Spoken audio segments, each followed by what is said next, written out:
والله عيني منكم في الارض، وحشتوني وحشتوني وحشتوني وحشتوني، ومقريفه من يوم اللي حصل، وقدر الله ما شاء فعل. ومش عارفه اقول لكم ايه، بس انا عايزه اقول لكم ان انتوا وحشتوني قوي بجد والله العظيم، وان انا مقصره في حقكم، وان مش عارفه اقول لكم ايه، بس يعني ان شاء الله ان شاء الله ان شاء الله هحاول اطلع تاني.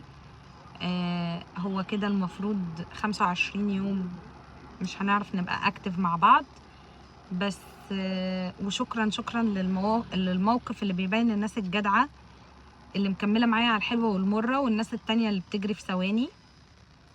اتس اوكي يعني مش فارق معايا كتير، الا الناس اللي موجوده معايا على الوحشه والحلوه، انتوا فوق راسي من فوق. بس يعني انا طلعت اقول لكم وحشتوني والله، وان شاء الله ان شاء الله ان شاء الله ان شاء الله ان شاء الله احاول اصور معاكم فيديوهات، حتى لو انا ما طلعتش بوشي عشان مقريفه قوي قوي الفتره دي. ضغطي يعني عايزه اقول لكم 30 على 40، 50 على 60. يوم ما عالي امبارح ولا اول كان 60 على 70، فمش متظبط.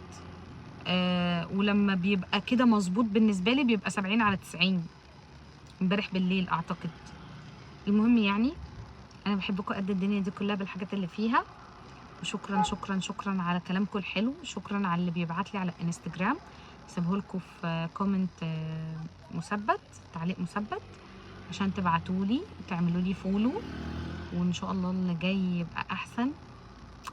انتوا وحشتوني فتلككت عشان اطلع اقول لكم، يعني بحبكم قوي.